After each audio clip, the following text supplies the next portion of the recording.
A home for poor animals, which is something very unique and very rare, which happens very rarely. So today, I would say it's a very important and very unique day for all of us to inaugurate such important place for animals.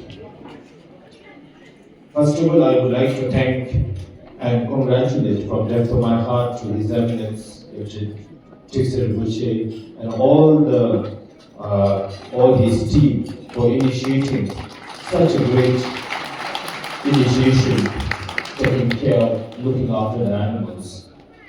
It's the duty of all of us.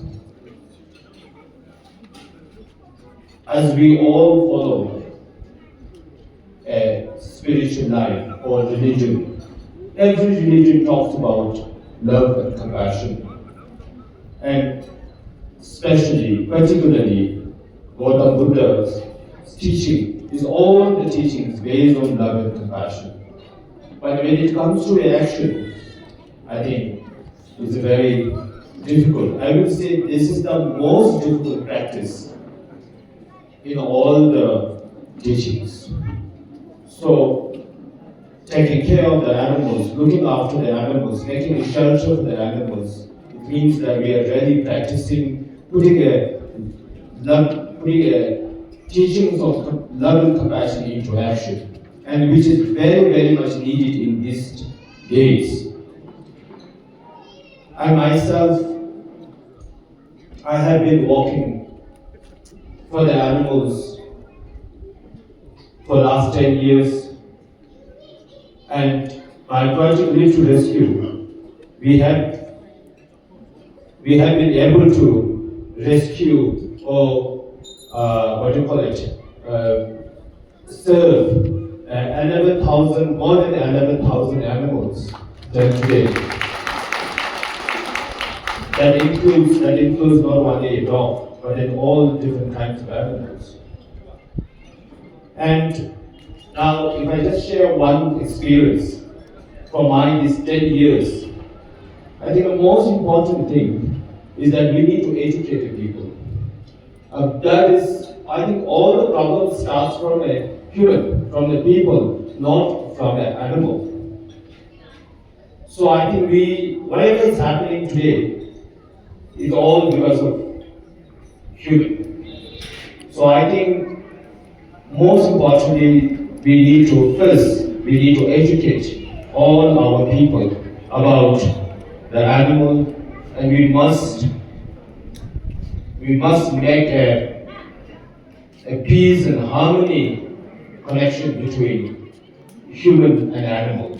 I think that is the most important and most challenging. If we can educate our people, our society, then I think everything is sorted out.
association with the Tibetan community goes back a very long way.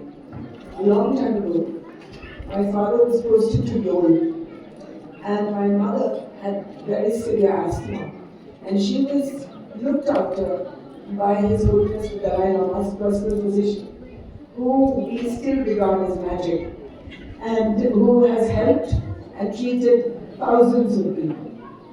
The Buddhist culture is one of compassion, and there is a story that has appealed to me.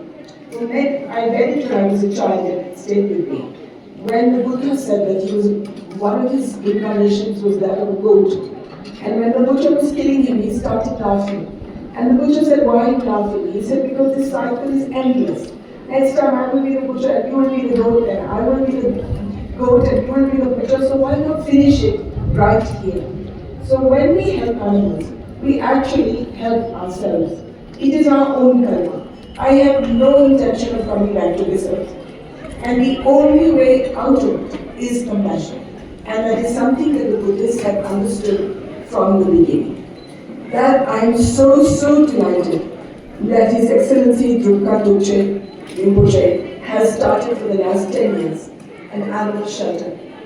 And I saw the ambulance yesterday coming and going on my way from the airport.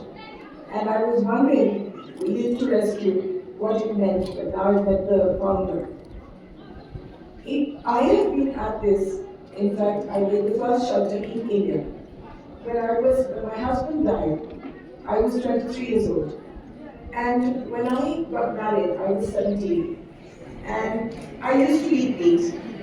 And one day when I was married for 2-3 months, my husband said to me, he said, "I cannot understand this. The whole day you talk about saving animals, and at night you eat them. So either you be quiet from now on, or you stop eating meat." And I stopped that day itself, because it didn't occur to me that meat was an animal. Being in an army family, I thought that it was just food. And from that day onwards, I became, I think, a more evolved person. And I would like to request all of you, my great hero, if I have a hero on this earth, it is the Karmapa. The Karmapa, when I met him the first time, I met him in Delhi. He had asked to see me, and I went to see him. I knew nothing about him. But when I met him, and I came out, and somebody asked me, "What did you think of him?" I said, "My God, he's 7 feet tall, and his face is like the moon, the full moon." And he couldn't speak a word of Hindi or English, and I couldn't speak a word of Tibetan. But somehow, he seemed to be an incarnation. And of course, he wasn't 7 foot tall, and his face wasn't the moon, but that was the aura that he projected. And he, more than anybody in the Tibetan community, has preached active compassion.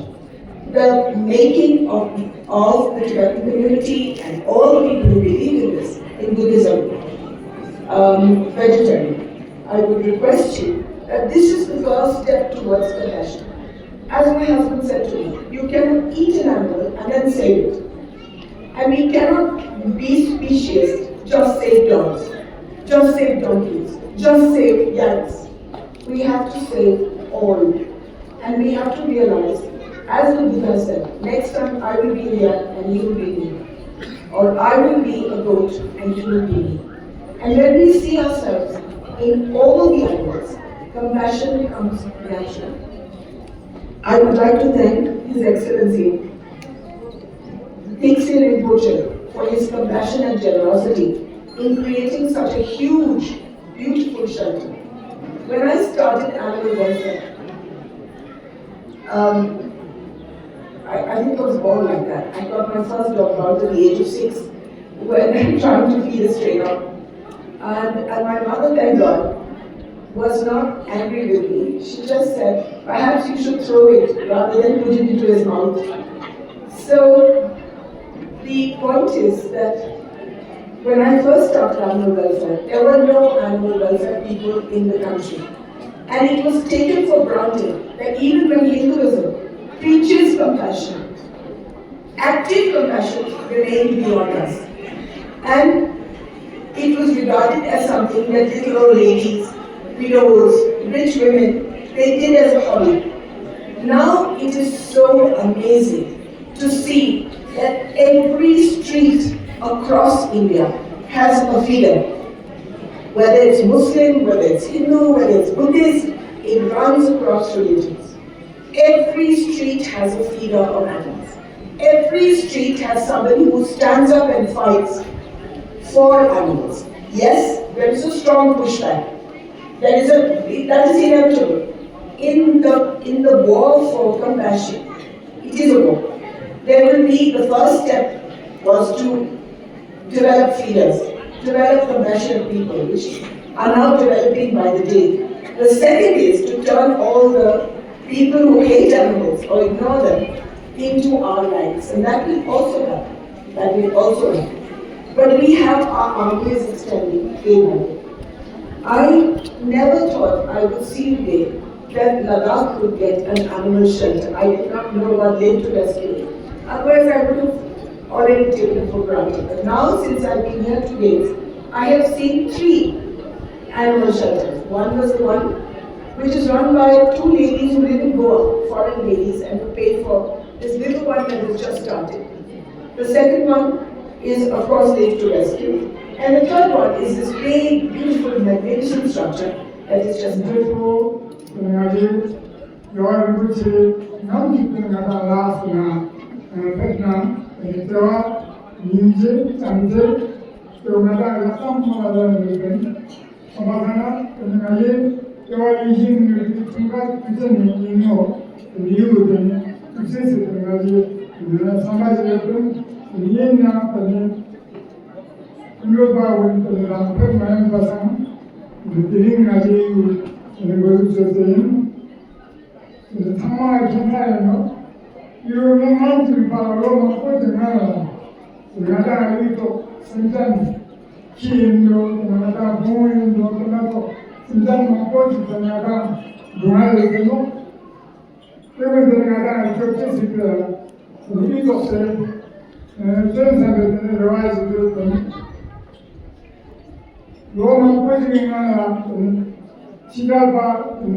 The former Union Minister and India most passionate and true advocate for animal welfare with us today as our chief guest.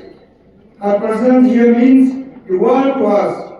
Despite her hectic schedule, Mrs. Gandhi responded to my email in just 15 minutes, going above beyond the norms. This shows her dedication to animal welfare. Thank you to her. The city has generally supported our cause. Thank you, ma'am, for being here today and strengthening our belief in this loving cause.